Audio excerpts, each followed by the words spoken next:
देखिए हम लोग को समझना है एक्सटेंशन ऑफ आईपीसी, यानी इंडियन पिनल कोड का विस्तार to extra territorial offences. Extension of IPC to extra territorial offences. देखिए टेरिटोरियल का मतलब होता है टेरिटरी, टेरिटरी शब्द से निकल के आया है टेरिटोरियल। तो टेरिटरी का मतलब हिंदी में होता है राज्य क्षेत्र। राज्य क्षेत्र मतलब हमारे यहाँ जितने स्टेट हैं उनकी सीमाओं को हमने शॉर्टकट में बोल दिया, एक शब्द में बोल दिया राज्य क्षेत्र। दिल्ली की सीमा लगती है तो दिल्ली राज्य क्षेत्र, बिहार की सीमा लगती है तो बिहार का राज्य क्षेत्र, चेन्नई की सीमा है तो चेन्नई का राज्य क्षेत्र, गुजरात की सीमा है तो गुजरात का राज्य क्षेत्र, उड़ीसा है तो उड़ीसा का राज्य क्षेत्र, वेस्ट बंगाल है तो वेस्ट बंगाल। तो जो उनकी जमीन की सीमा है, लैंड वाला जो एरिया है, उसको हमने बोल दिया क्या, एक्स्ट्रा, उसको बोल दिया हमने टेरिटोरियल, उसको बोल दिया हमने टेरिटोरियल। अब सवाल ये निकल के आया कि आईपीसी जो है, ये चीज मैंने पहले डिस्कस किया हुआ है इसलिए मैं सीधे मुद्दे पे आ रहा हूं। आईपीसी में हम लोग ऑफेंसेज का डिस्कशन करते हैं। ऑफेंसेज का डेफिनेशन है, ऑफेंसेज का पनिशमेंट है। तो आईपीसी का विस्तार एक्स्ट्रा टेरिटोरियल ऑफेंसेज पर होता है या नहीं होता है, यानी राज्य क्षेत्र से बाहर अगर कोई ऑफेंस हो गया तो फिर उस पर आईपीसी लगेगा या आईपीसी नहीं लगेगा। ये एक बड़ा इंटरेस्टिंग क्वेश्चन है।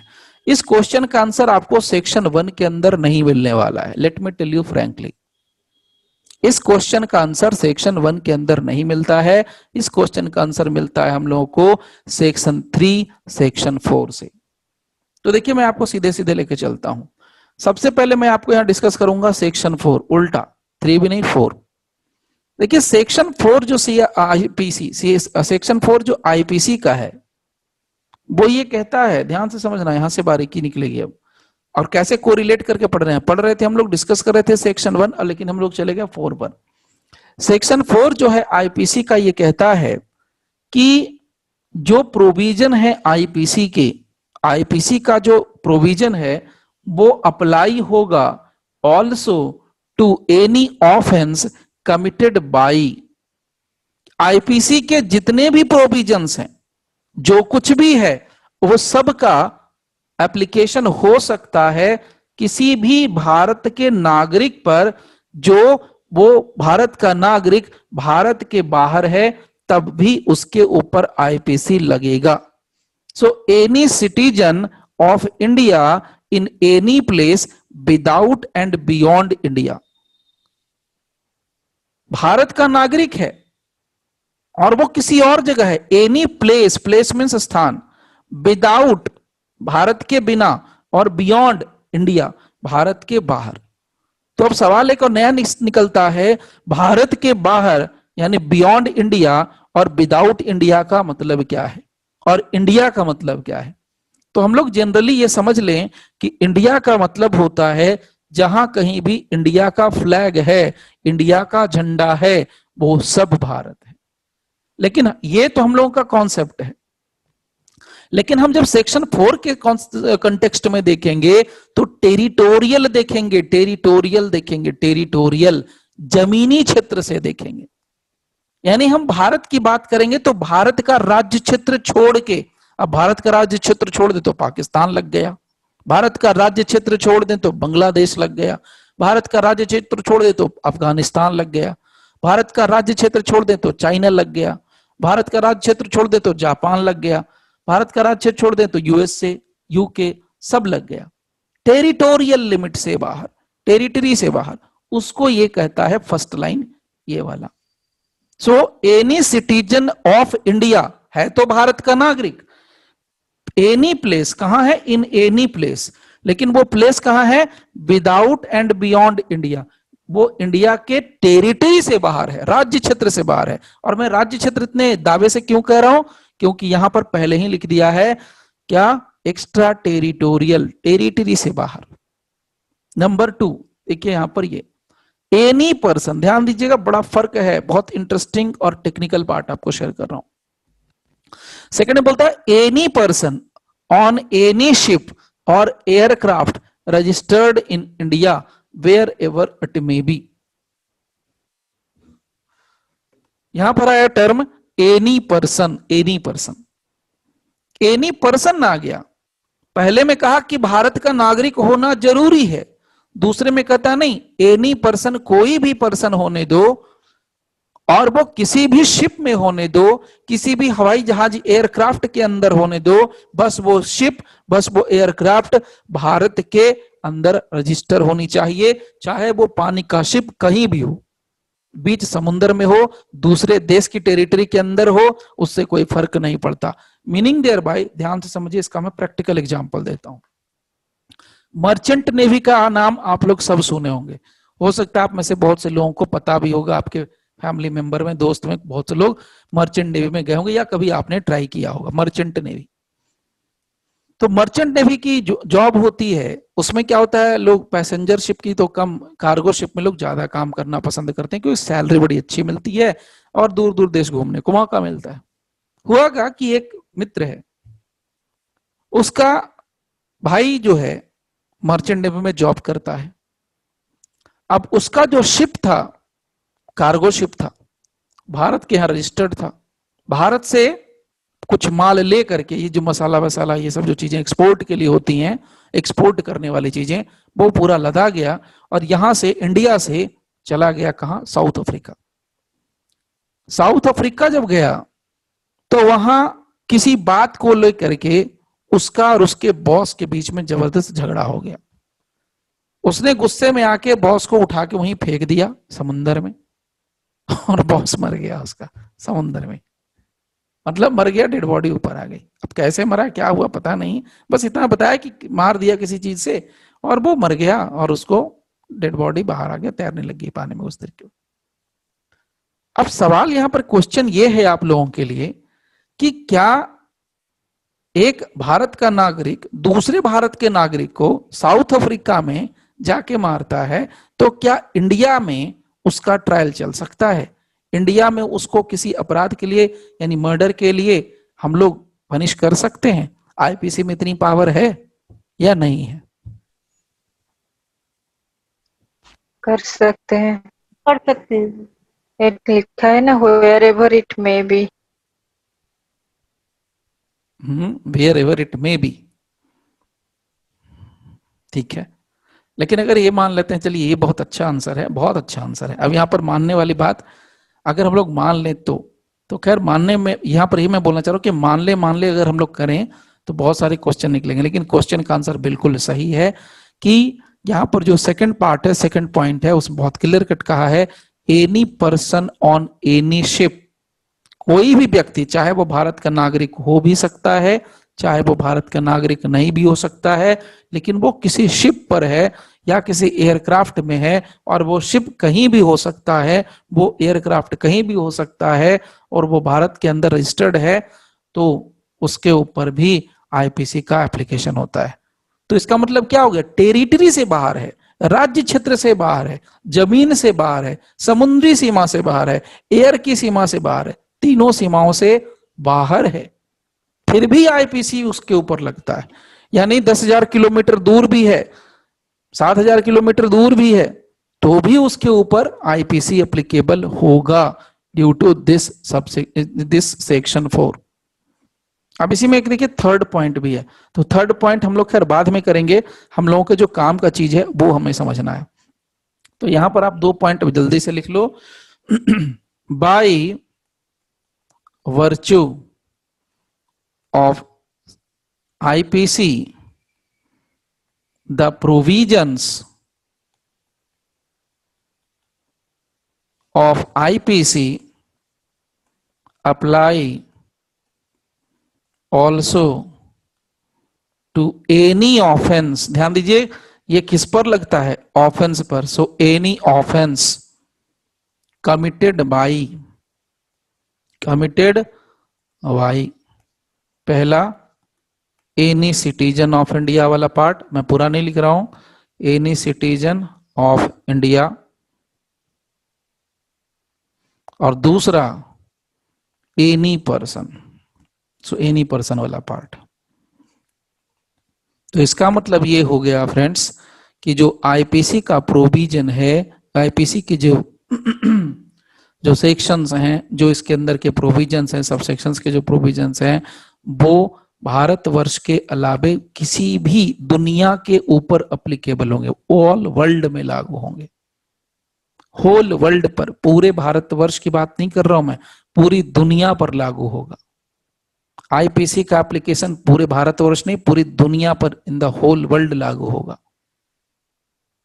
अब होल वर्ल्ड बोल दिया, इसका मतलब फ्रांस के नागरिक पर लागू नहीं होगा, कि फ्रांस के नागरिक पर भी लागू हो जाएगा। चाइना के ऊपर पर आईपीसी लागू हो जाएगा, हो जाएगा सर, ब्रिटेन के ऊपर लागू हो जाएगा। हो जाएगा सर, अगर वो भारत की टेरिटरी में कोई ऑफेंस करता है। तो भारत की टेरिटरी में ऑफेंस करता है, तो भारत की टेरिटरी तो है ही नहीं सर, मैं तो बोल रहा हूं एक्स्ट्रा टेरिटोरियल ऑफेंसेस। अगर चाइना का आदमी चाइना में ऑफेंस करता है तो, वो नहीं यूके होगा का सर, आदमी तो यूके का ऑफेंस यूके में ऑफेंस करता है तो नहीं होगा। लागू नहीं। तो बात को समझिए, उसमें भी मैं बताऊंगा एक और इंटरेस्टिंग चीज दूसरे सेक्शन के अंदर, पहले इसमें देख लेते हैं। एक लाइन जरूर मेंशन कर लेना, थोड़ा अटपटा लगता होगा लेकिन मैं लिखा देता हूं। The provisions of IPC will apply to all places in the world।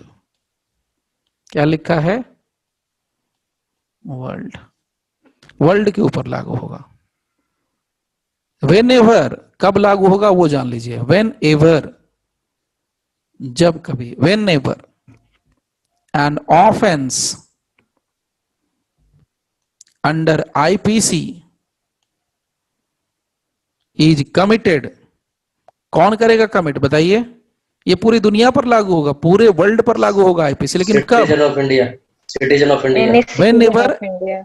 हाँ, an offence under IPC is committed by a citizen of India, citizen of India. Condition क्या है? वो भारत का नागरिक लीगली होना चाहिए, citizen of India, citizen of India. Even outside the country, so country के बाहर भी है तो भी कह रहा हूं उसके ऊपर लागू हो जाएगा, outside the country. Next page पे चलते हैं। लाइकवाइज ऑल ऑफेंसेज, जो आईपीसी में आपको दिखते हैं सारे अपराध, चैप्टर 6 से अपराध शुरू होता है बकायदा। So all offences defined in IPC, defined in IPC, all offenses defined in IPC, even if committed at any place outside India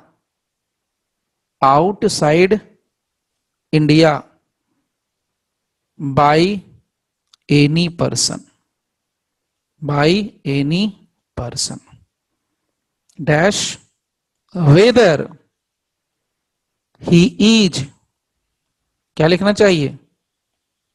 a citizen और नॉट, ऑन, पूरी कर दो लाइन, एनी शिप और एयरक्राफ्ट रजिस्टर्ड इन इंडिया। बहुत दिमाग से लिखा है लिखने वाले ने, बहुत दिमाग लगाया भाई, बहुत। मैंने बोला था कल 30 साल लग गए लगभग आईपीसी को ड्राफ्ट करने में, तो कोई बेवकूफ तो थे नहीं ले लोग। Registered in India, are to be, खत्म हो गई बात, to be dealt with according to the provisions of this code, provisions of this code। इनको उतार लेना है, उतार लो। समझ समझ के उतारना, ठीक है। तो अब मैं जो बता रहा हूं उसको ध्यान से सुन लीजिए, एक बात क्लियर हो गई। आईपीसी बहुत चतुर है यार, बहुत चतुर है, किसी को नहीं बख्शता है ये। बहुत अजीब अजीब गूंगा पर्सन है ये। कहता है तुम मेरे को गूंगा बोलते हो यार, मैं किसी को बख्शने वाला नहीं हूं, बस मेरे डोमेन में तो आ जाओ, बस मेरे एरिया में गलती से फंस जाओ। बोलते ना जैसे मकड़ा एक जाल बुन देता है, एक बेब, उस तरीके से एक बार कोई मकड़े की जाल में फंस जाता है, मकड़ा उसको छोड़ता नहीं, चाहे उससे 10 गुना भारी क्यों ना हो, फटाफट फटाफट फटाफट फटाफट बेब बुन करके उसको फंसा लेता है। सेम आईपीसी करता है। आईपीसी ऐसा वेब बुनता है, इसमें क्या फॉरेनर क्या इंडियन सब लपेटे में आ जाते हैं, सब लपेटे में आते हैं। दिमाग चलाओगे तो सब समझ में आएगा। किसी तरह का कोई क्वेश्चन पूछा जाएगा एग्जाम में, आप सॉल्व करके आओगे, मैं गारंटी लेता हूं और देता भी हूं, प्रोवाइडेड कॉन्सेप्ट समझना, तो प्रोवाइडेड है कॉन्सेप्ट समझोगे तो ये मकड़ जाल बुन दिया है इसने, मकड़े वाला जाल, स्पाइडर वाला जो जाल होता है ना, स्पाइडरमैन वाला, उसी टाइप का। कैसे है जरा ध्यान से सुनना, ये कैसे मकड़े का जाल बुनता है। हम लोग के जो टीचर थे बड़े अच्छे थे, आईपीसी पढ़ाने वाले, वो आते थे लेक्चर लेते थे, बहुत अच्छे टीचर थे। कोई मतलब ये कह सकते हैं कि कोई बहुत बड़े गोल्ड मेडलिस्ट नहीं थे, लेकिन वो जो बताने की कलाकारी होती है ना, वो बहुत अच्छा था। तो देखिए मकड़ा जाल कैसे बुनता है आईपीसी, वो समझिए। ये ना तो इंडियन को बख्शता है, ना तो विदेशी को बख्शता है, किसी को भी नहीं बख्शता है। देखिए कहा कि अगर तुम भारत के नागरिक निकल गए बेटे, तुम गलती से हिंदुस्तानी हो या सही में हिंदुस्तानी हो, दो में से एक चीज समझ लो। अगर तुम हिंदुस्तानी हो तो इंडिया क्या, हिंदू वर्ल्ड के किसी भी कोने में तुम दिख गए, वर्ल्ड के किसी भी कोने में तुमने कुछ भी गड़बड़ करा, तेरे को ढूंढ के लाएंगे और तुम पे उसी सेक्शन के अंदर तुम्हारा ट्रायल चलाएंगे। मतलब जो अपराध किया होगा उसी अपराध के ऊपर केस चलाएंगे, ट्रायल चलाएंगे। यानी मर्डर किया है तो मर्डर का चार्ज लगा के चलाएंगे, रेप किया है रेप का चार्ज लगा के चलाएंगे, किडनैपिंग करी है किडनैपिंग का चार्ज लगाएंगे, what ever it may B, कुछ भी रहने दो, लेकिन चलाएंगे तो चलाएंगे। चाहे तुम हिंदुस्तान के बाहर भी रहो, उससे हमें कोई फर्क नहीं पड़ता। दुनिया के किसी मोहल्ले कोने में घुस जाओ, छिप जाओ, कोई फर्क नहीं पड़ता।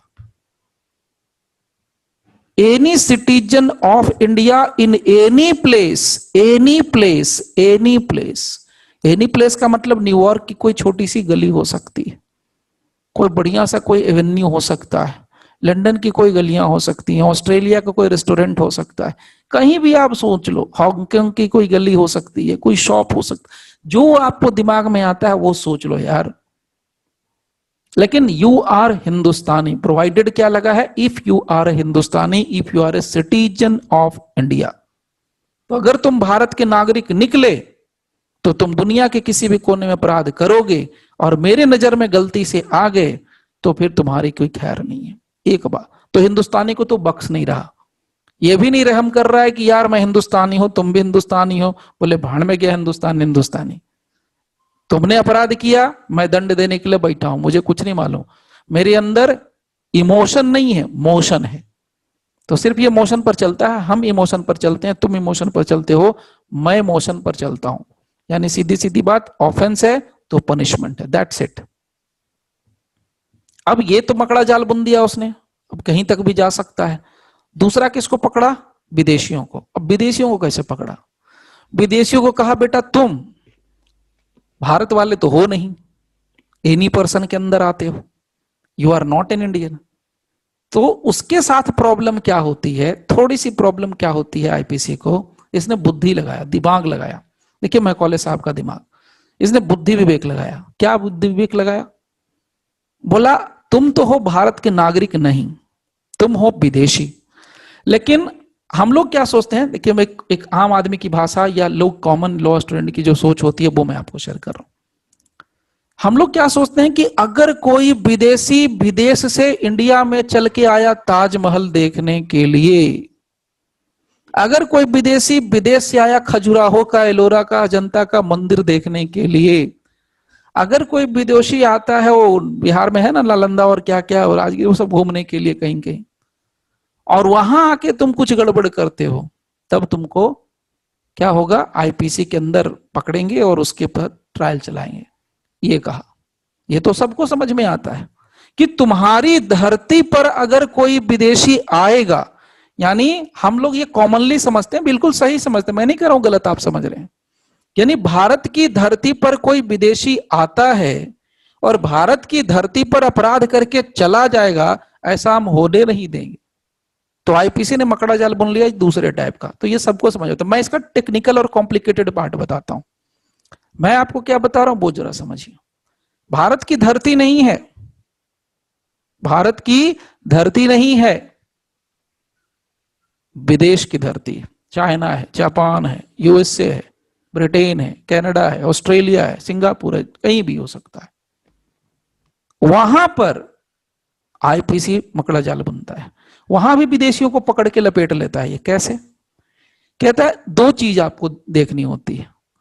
एक तो कि अगर तुम भारत के झंडा लगा हुआ टेरिटरी के अंदर, टेरिटरी बोले तो मैं जगह ले रहा हूं, स्पेस, जमीन, लैंड, या भारत का झंडा लगा हुआ कोई जमीन, भारत का झंडा लगा हुआ कोई शिप, भारत का झंडा लगा हुआ कोई जहाज, इस पर गलती से भटक के आ गए, गलती से तुम भटक के आ गए और तुमने कोई कांड कर दिया, तब तो फिर आईपीसी तेरे को छोड़ेगा नहीं, even though you are A foreigner.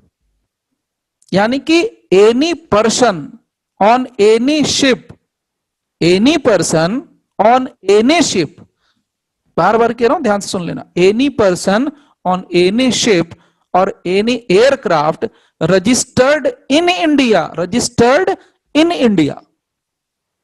तो रजिस्टर्ड इन इंडिया अगर कोई शिप होगा, अगर कोई एयरक्राफ्ट रजिस्टर्ड इन इंडिया होगा, तो ऑफ कोर्स कॉमन सेंस की बात है, रॉकेट साइंस की बात नहीं है कि उस पर भारत का झंडा लगा होगा। मीनिंग देयर बाय, जहां कहीं भी भारत का झंडा है वो भारत है, और तुम हो विदेशी। तो विदेशी अगर भारत के झंडे लगे हुए एरिया में चला आया और वहां आके कोई कांड कर दे, तो आईपीसी तो छोड़ने का नहीं। यानी अगर भारत के रजिस्टर्ड शिप में आ जाए तो भी नहीं छोड़ेगा, भारत के रजिस्टर्ड एयरक्राफ्ट में आ जाए तो भी नहीं छोड़ेगा। मोर ओवर, अगर भारत की एम्बेसी है या भारत का कोई झंडा लगा हुआ कोई टेरिटोरियल एरिया, टेरिटोरियल राज्य क्षेत्र बोल रहा हूं, जमीन, जमीन, जैसे यूएसए है, कनाडा है, जापान है, चाइना है, पाकिस्तान है, कोई भी कंट्री हो, वहां भारत का झंडा लगा हुआ है और उस एरिया के अंदर कोई विदेशी आके दाखिल हो जाता है, कोई कांड करता है, तो उसके ऊपर आईपीसी लगेगा। क्यों लगेगा IPC? Now the question here is, ये तो मैं इतनी देर से आपको बोल रहा हूं आईपीसी लपेट लेगा, आईपीसी मकड़ा जाल बुन लेगा, लपेट लिया, लेकिन क्यों लगेगा IPC? This is my question, why IPC will be applicable? क्यों आईपीसी लगेगा? क्यों Indian penal code will be applicable even in foreign, even in extra territorial cases? क्यों लगेगा बताइए, क्यों लगेगा? रजिस्टर्ड इन इंडिया है ना वो तो मैं समझ गया, लेकिन रजिस्टर्ड होने से क्यों लग जाएगा? सिर्फ रजिस्टर्ड है इसीलिए उस पर आईपीसी लगेगा, ये एक रीजन है कि और भी कोई रीजन है? क्यों लगेगा? क्यों का जवाब चाहिए। क्यों का जवाब बहुत नहीं मिलता है, लेकिन मेरे को क्यों का जवाब चाहिए। क्यों लगेगा आईपीसी? भारतीय दंड संहिता क्यों लगता है उसके ऊपर? देखिए सीधा सा कॉन्सेप्ट है, समझिए। भारतीय दंड संहिता क्यों लगेगा, आईपीसी क्यों लगेगा? मैडम ने कहा, बिल्कुल सही कहा मैडम, 200% या 500% शी इज कंप्लीटली राइट। लेकिन इसके अलावा एक और चीज मेरे को बतानी है, वो चीज जानिए, वो तो आप लोग सब जानते, लेकिन जो नहीं जानते वो मैं आपको शेयर कर रहा हूं। क्यों लगेगा? क्योंकि हम किस एक्ट की बात कर रहे हैं, हम किस गूंगे पर्सन की बात कर रहे हैं? हम बात कर रहे हैं इंडियन पीनल कोड, भारतीय दंड संहिता। तो ये दंड संहिता किसका है? भारत का है। किसके लिए है? भारतीयों के लिए। किसके द्वारा बनाया गया? भारतीयों के द्वारा बनाया गया। So it is made for India, made by India, ये वाली कॉन्सेप्ट है। तो यानी कहने का मतलब ये है, हमारे यहाँ का लॉ ये बड़ा सीधा कहता है, सुप्रीम कोर्ट ने भी एक केस में कहा था, मुबारक अली का केस है, आएगा आगे बताऊंगा आपको। मुबारक अली के केस में कहा था कि अगर कोई विदेशी किसी भारतीय के साथ कोई गलत करता है और उससे हमारा भारतीय विक्टिम हो जाता है, यानी भारत के नागरिक को कोई क्षति पहुंचती है किसी विदेशी के काम करने से, किसी विदेशी के कोई गलत एक्ट करने से, वैसे मामले में हमारा आईपीसी उस विदेशी नागरिक के ऊपर भी अप्लीकेबल हो जाएगा। सिर्फ इसीलिए नहीं कि वो गलती से या जानबूझ करके भारत की टेरिटरी में आ गया, सिर्फ इसीलिए नहीं कि वो जानबूझ करके भारत के झंडा लगा हुआ शिप में घुस गया, बोले बहुत सुंदर सी लड़की है चलो उसको प्रपोज करके आते हैं, ये चक्कर नहीं था उसके लिए। वो कोई अट्रैक्शन के पीछे भाग के नहीं आया, ये रीजन नहीं है कि हाँ भाई भारत का झंडा लगा हुआ शिप है, ये एक रीजन हो सकता है, लेकिन मोर ओवर सबसे बड़ी बात क्या है, उसके किसी एक्ट, अब वो आ तो गया किसी लड़की को प्रपोज करने के लिए, मे बी किसी इंसान से बदला लेने के लिए, मे बी, चाहे कुछ भी रीजन रहा हो, कोई विदेशी आ गया, अब मान लीजिए आ गया प्रपोज करने के लिए, जस्ट से फॉर एग्जांपल लड़की ने मना कर दिया, जस्ट एग्जांपल, अब उसने कोई ऑफेंस कर दिया जो हमारे भारत के आईपीसी के अंदर वो कहा गया है कि अपराध है। तो देखिए भारत के अंदर वो अपराध है, इसका मतलब उसने जो अपराध किया एक भारतीय महिला के साथ किया, तो विक्टिम कौन, भारत की महिला, विक्टिम कौन, इंडियन, विक्टिम कौन, इंडियन सिटीजन। तो इंडियन सिटीजन कहां जाएगा, इंडियन सिटीजन जाएगा इंडिया, इंडिया मतलब इंडियन लॉ के तहत जाएगा, और इंडियन लॉ कहता है कि सीआरपीसी 154 है, जाओ एफआईआर रजिस्टर कराओ, और 154 सीआरपीसी कहता है कि एफआईआर रजिस्टर कराओ, कहां किसके खिलाफ कराओगे, विदेशी के खिलाफ, हो सकता है, यस ऑफ कोर्स हो सकता है, ये इंटरव्यू में क्वेश्चन पूछते हैं, क्या किसी विदेशी आदमी के खिलाफ आप करवा सकते हैं, तो करवा सकते हैं, लेकिन उसके लिए अलग प्रोसीजर है, अगर शॉर्टकट पूछा तो है, करवा सकते हैं, क्योंकि उसके गलत एक्ट की वजह से, उसके बैड ह्यूमन बिहेवियर की वजह से, उसके प्रोहिबिटेड ह्यूमन बिहेवियर की वजह से क्या होता है, एक भारत का नागरिक विक्टिम होता है, and this is the reason why कि उसके ऊपर इंडियन पिनल कोड अप्लीकेबल होता है। तो देखिए कैसा मकड़ा जाल है, कैसा ये स्पाइडर वेब है, इस चीज को समझिए, ये पूरा स्पाइडर वेब है। आईपीसी इतना खतरनाक है, क्या हिंदुस्तानी क्या विदेशी किसी को नहीं छोड़ता है, चाहे कुछ भी हो जाए। रहा सवाल मुबारक अली का, मुबारक अली वाला केस मैं आपको शॉर्ट में बता देता हूं। मुबारक अली के केस में क्या था कि मुबारक अली जे पाकिस्तानी नेशनल, हुआ क्या था कि इसका जो टच था किसी बॉम्बे के इंसान से, बॉम्बे था पहले, आपको पता है बॉम्बे ही कहते थे, बॉम्बे जो है गुजरात और महाराष्ट्र मिला के एक स्टेट हुआ करता था बॉम्बे, तो बॉम्बे के किसी सिटीजन के साथ उसका कांटेक्ट हो गया। उस जमाने में, बहुत पुरानी बात कर रहा हूँ, 52 या 50 के आसपास की बात बता रहा हूँ, उस जमाने में उसने उस बॉम्बे वाले आदमी से कांटेक्ट किया, बोला तुम बिजनेसमैन हो, उस समय सिंधी लोग बहुत बिजनेसमैन में रहते थे, आज भी सिंधी लोग हैं लेकिन दिखते नहीं है, लेकिन सिंधियों के पास बहुत ज्यादा प्रॉपर्टी और बिजनेस होती है। तो किसी सिंधी को उसने पकड़ लिया और बोला मैं तेरे को सरकारी ठेके बहुत दिलाऊंगा, कॉन्ट्रैक्ट बहुत दिलाऊंगा, प्रोवाइडेड मेरे को मेरी कमीशन चाहिए। कितना कमीशन है, बोला तू मेरे को 5 लाख देगा तो मैं तेरे को, उस समय बोला, मैं क्या बोल रहा हूँ 50 की बात कर रहा हूँ, 1950, उस समय बोला कि 5 लाख रुपए तू मेरे को अगर देगा तो मैं तेरे को 15 लाख का काम दिलाऊंगा। सिंधी बेचारा धंधे के चक्कर में लपेटा गया, फंस गया। उसने बोला 5 लाख रुपए कैसे देना है, बोला मेरा आदमी बॉम्बे में है तो उसको जाके 5 लाख रुपया दे दो, उसके बाद तुम्हारा काम शुरू हो जाएगा। अब उसने भरोसा कर लिया, 5 लाख उसके आदमी को दे दिया। जैसे 5 लाख मिल गए, क्या उस समय तो फोन होते ही नहीं थे, वो ट्रंक कॉल वाला जमाना था, जो अमीर लोग थे उन्हीं के पास होता था, तो क्या चिट्ठी, क्या पोस्ट कार्ड, क्या अंतरदेशी, बहुत से लोगों ने तो नाम भी नहीं सुना होगा, कितनों ने सुना होगा, तो क्या पोस्ट कार्ड, क्या अंतरदेशीय, क्या चिट्ठियां, क्या बैरम, कुछ भी नहीं आने लगा।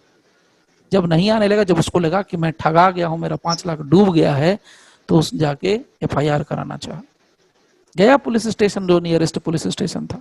पुलिस वाला बोला पागल है क्या, बोले पागल तो मैं हूँ ही यार, 5 लाख दे के बेवकूफ बनाओ तो पागल तू ही। ये मामला उड़ते उड़ते चला गया सुप्रीम कोर्ट तक। तब सुप्रीम कोर्ट ने इसको इंटरप्रेट करके कहा कि आईपीसी बना किसके लिए, सीआरपीसी बना किसके लिए, these acts are made for Indians only. अगर ये एक्ट बना करके हम भारतीयों को, हिंदुस्तानियों का दुख ही हम खत्म नहीं कर सकते, इसके साथ गलत जिसने किया उसको हम पनिश ही नहीं कर सकते, तो what is the use of this acts? क्या यूज रह गया भाई इसका? अगर भारत के ना किसी नागरिक के साथ गलत होता है और भारत के लॉ के तहत हम उसको दंड दे ही नहीं सकते, तो इस एक्ट का क्या इस्तेमाल होगा? तभी ये बात निकल के आई। तो मुबारक अली का भी केस आया, वो पकड़ा गया, बाद में आया भी, सब पढ़ेंगे डिटेल से। तो ये किस्सा है, तो उसके ऊपर लगा आईपीसी, उसको लाया गया, उसने अपना पक्ष भी रखा, इंडियन वकील भी थे उस टाइप से। तो आप ये चीज समझ सकते हैं उस तरीके से।